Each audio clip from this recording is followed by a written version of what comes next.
ಮತ್ತೊಂದು ವಿವಾದದಲ್ಲಿ ಟಾಕ್ಸಿಕ್ ಸಿನಿಮಾದ ಟ್ರೇಲರ್ ಸಿಲುಕಿದೆ. ಕ್ರೈಸ್ತರಿಗೆ ಮುಜುಗರ, ಧರ್ಮಕ್ಕೆ ಅಪಮಾನ ಅನ್ನುವಂತ ಆರೋಪ ಕೇಳಿ ಬರ್ತಾ ಇದೆ ಟಾಕ್ಸಿಕ್ ಟ್ರೇಲರ್ ಮೇಲೆ. ದೇವದೂತ ಸಂತ ಮಿಕಾಯಲ್ಗೆ ಅಪಮಾನ ಆಗಿದೆ ಅಂತ ಆರೋಪಿಸ್ತಾ ಇದ್ದಾರೆ.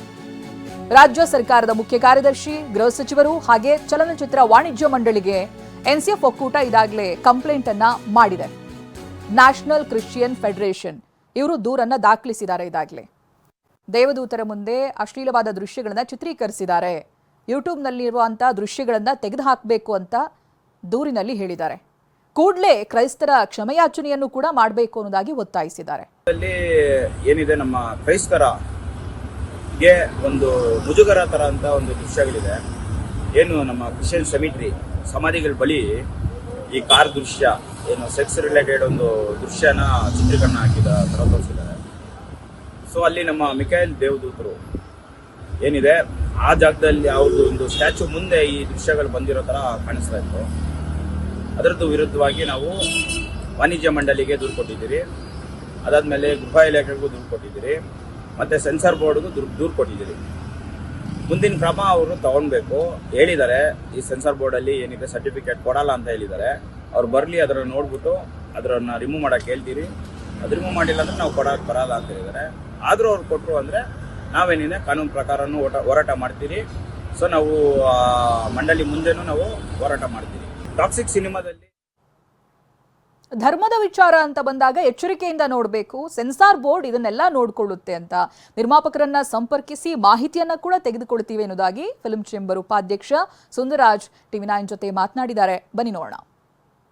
ಬಗ್ಗೆ ಕ್ರೈಸ್ತರ ಒಕ್ಕೂಟದಿಂದ ಒಂದು ಕಂಪ್ಲೇಂಟ್ ಬಂದಿದೆ ಫಿಲ್ಮ್ ಚೇಂಬರ್ಗೆ ಅಂತ ಮಾಹಿತಿ. ನಿಮ್ಮ ಅಭಿಪ್ರಾಯ ಏನ್ ಸರ್? ಬಂದಿರೋದು ನಿಜನಾ? ಯಾಕಂದ್ರೆ ಅವ್ರು ಹೇಳಬೇಕಾದಾಗ ಯಾವುದೇ ಒಂದು ಧರ್ಮದ ವಿಚಾರ ಬಂದಾಗ ಅಥವಾ ಜಾತಿ ವಿಚಾರ ಬಂದಾಗ ನಾವು ಸ್ವಲ್ಪ ಸಾವಧಾನದಿಂದ ಕೇಳಿಸ್ಕೋಬೇಕಾಗತ್ತೆ. ಆ ತರ ಅಂದಾಗ ಅವರು ಆ ಒಂದು ಕ್ರೈಸ್ತ ಮತದ ಒಂದು ಏಂಜಲ್ಸ್ ಅಂತ ಏನಂತಾರೆ, ದೇವತೆಗಳ ಕೈಯಲ್ಲಿ ಏನೋ ಖಡ್ಗಗಳು ಕೊಟ್ಟಿದ್ದಾರೆ, ಆ ತರದೆಲ್ಲ ಬಿಂಬಿಸಿದ್ದಾರೆ. ಪೋಸ್ಟರ್ ಅಲ್ಲಿ ಮತ್ತೆ ಟೀಸರ್ ಅಲ್ಲಿ ಬಂದಿದೆ ಅಂತ ಹೇಳಿದ್ದಾರೆ. ಈಗೇನಾಗತ್ತೆ, ನಮಗಿಂತ ಇದೆಲ್ಲ ಒಂದು ಸಿನಿಮಾ ಈ ತರದೆಲ್ಲ ಬಂದಾಗ ಅದಕ್ಕೆ ಜವಾಬ್ದಾರಿ ಸೆನ್ಸಾರ್ ಬೋರ್ಡ್ ನವ್ರು ಇರ್ತಾರೆ. ಸೆನ್ಸಾರ್ ಬೋರ್ಡ್ ನಮ್ಮ ಎಲ್ಲದಕ್ಕಿಂತ ಪವರ್ಫುಲ್. ಯಾಕೆಂದ್ರೆ ಅಲ್ಲಿ ತಗೊಳ್ಳೋ ತೀರ್ಮಾನ, ಅದು ಅಲ್ಲಿ ನಡೆಯುವಂತ ವಿಚಾರಗಳು, ಅಲ್ಲಿ ಒಂದು ಗೈಡ್ ಲೈನ್ಸ್ ಎಲ್ಲ ಇದೆ. ಸೆನ್ಸಾರ್ ಅಲ್ಲಿ ಒಂದು ಗೈಡ್ ಲೈನ್ಸ್ ಅಂತ ಇದೆ. ಯಾವುದೇ ಒಂದು ಜಾತಿ ನಿಂದನೆ ಅಥವಾ ಯಾವುದೇ ಒಂದು ಧರ್ಮದ ನಿಂದನೆ ಅಥವಾ ಒಬ್ಬ ವ್ಯಕ್ತಿ ನಿಂದನೆ, ಒಂದು ಇನ್ಸ್ಟಿಟ್ಯೂಷನ್ ಬಗ್ಗೆ ಮಾತಾಡೋದಾಗ್ಲಿ, ಇದ್ರ ಬಗ್ಗೆ ಎಲ್ಲ ಏನಾದ್ರೂ ಮಾಡಿದಾಗ ಅಂತ ವಿಚಾರಗಳನ್ನೆಲ್ಲ ಕಟ್ ಮಾಡ್ಬಿಡ್ತಾರೆ. ಪ್ರತಿನಿಧಿ ಮಂಗಳ ಇದಕ್ಕೆ ಸಂಬಂಧಪಟ್ಟಾಗೆ ಮಾಹಿತಿ ಕೊಡ್ತಾರೆ. ಟಾಕ್ಸಿಕ್ ಸಿನಿಮಾ ಟ್ರೇಲರ್ ಲಾಂಚ್ ಆದಾಗಿಂದಲೂ ಕೂಡ ಒಂದಲ್ಲ ಒಂದು ಆರೋಪಗಳು ಕೇಳಿ ಬರ್ತಾ ಇದೆ. ಇದೀಗ ಒಂದು ಧರ್ಮದ ಭಾವನೆಗಳಿಗೆ ಧಕ್ಕೆಯಾಗಿದೆ ಅನ್ನೋದಾಗಿ ಆರೋಪಗಳು ಕೇಳಿ ಬರ್ತಾ ಇದೆ. ಜೊತೆಗೆ ಇದಕ್ಕೆ ಸಂಬಂಧಪಟ್ಟಾಗಿ ದೂರು ಕೂಡ ದಾಖಲಾಗಿದೆ. ಏನ್ ಗೊತ್ತಾಗ್ತಾ ಇದೆ ಮಂಗಳ?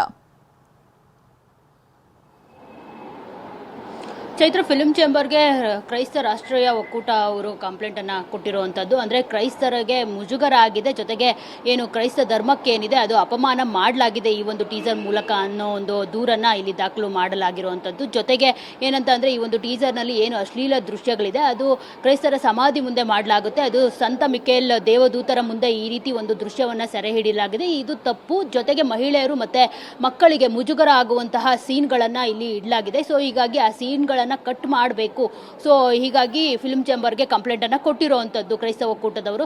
ಸೊ ಈ ಬಗ್ಗೆ ಜಯಮಾಲಾ ಅವರು ಕೂಡ ಮಾತನಾಡಿದ್ದಾರೆ. ಅವರು ಹೇಳ್ತಿರೋದೇನು ಅಂತ ಅಂದರೆ, ಈ ಥರದ್ದು ಬರೋದು ಸಹಜನೇ, ಯಾಕಂದರೆ ಸಿನಿಮಾ ಅಂತ ಅಂದಾಗ ಜನ ಸಿನಿಮಾ ನೋಡಬೇಕು. ಸೊ ಹೀಗಾಗಿ ಈ ಥರದ ದೃಶ್ಯಗಳನ್ನ ಇಟ್ಟಿರ್ತಾರೆ. ಆದರೆ ಇದಕ್ಕೆ ಎಲ್ಲ ಉತ್ತರ ಕೊಡಬೇಕಾಗಿರೋದು ನಾವಲ್ಲ, ಸೆನ್ಸಾರ್ ಬೋರ್ಡ್ ಅವರು ಇದನ್ನು ತೀರ್ಮಾನ ತೆಗೆದುಕೊಳ್ಬೇಕು. ಆ್ಯಕ್ಚುಲಿ ನಾವು ನಿರ್ಮಾಪಕರನ್ನ ಭೇಟಿ ಮಾಡಿದ್ವಿ. ಅವರು ಈ ಸಿನಿಮಾದ ಕಥೆಯಲ್ಲಾಗಲಿ ಈ ಸಿನಿಮಾದ ಏನು ನರೇಷನಲ್ಲಾಗಲಿ ಯಾವುದೇ ರೀತಿ ಕ್ರೈಸ್ತ ಧರ್ಮಕ್ಕೆ ಅಪಮಾನ ಮಾಡಿಲ್ಲ.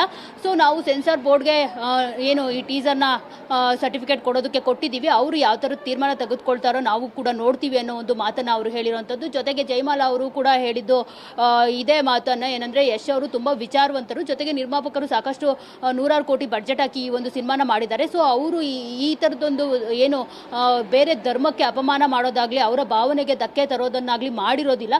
ಸೊ ಹೀಗಾಗಿ ನಾವು ಸಿನಿಮಾ ನೋಡಿ ಇದ್ರ ಬಗ್ಗೆ ಡಿಸೈಡ್ ಮಾಡ್ತೀವಿ. ಏನಾದರೂ ಅವರು ಯಾವುದಾದ್ರೂ ಧರ್ಮಕ್ಕೆ ಅಪಮಾನ ಮಾಡಿದ್ದೇ ಆಗಲಿ ನಾವು ಕೂಡ ಅವರ ಜೊತೆ ನಿಲ್ತೀವಿ, ಅದನ್ನು ನಾವು ಕೂಡ ಖಂಡಿಸ್ತೀವಿ ಅನ್ನೋ ಒಂದು ಮಾತನ್ನು ಜಯಮಾಲಾ ಅವರು ಹೇಳಿರುವಂಥದ್ದು. ಜೊತೆಗೆ ಈಗ ಆಲ್ರೆಡಿ ಪ್ರೊಡ್ಯೂಸರು ಜಯಮಾಲಾ ಅವರಿಗೆ ಹೇಳಿರೋ ಪ್ರಕಾರ, ಅಂದರೆ ಫಿಲ್ಮ್ ಚೇಂಬರ್ ಅಧ್ಯಕ್ಷರಿಗೆ ಹೇಳಿರೋ ಪ್ರಕಾರ ಈ ಸಿನಿಮಾದಲ್ಲಿ ಯಾವುದೇ ರೀತಿ ಆ ಥರದ್ದು ಕ್ರೈಸ್ತ ಧರ್ಮಕ್ಕೆ ಅಪಮಾನ ಮಾಡಿಲ್ಲ ಅನ್ನೋದನ್ನು ಖಾತ್ರಿಪಡಿಸಿರುವಂಥದ್ದು. ಚೈತ್ರ. ಓಕೆ, ಥ್ಯಾಂಕ್ ಯು ಮಂಗಳ ಮಾಹಿತಿಗಾಗಿ.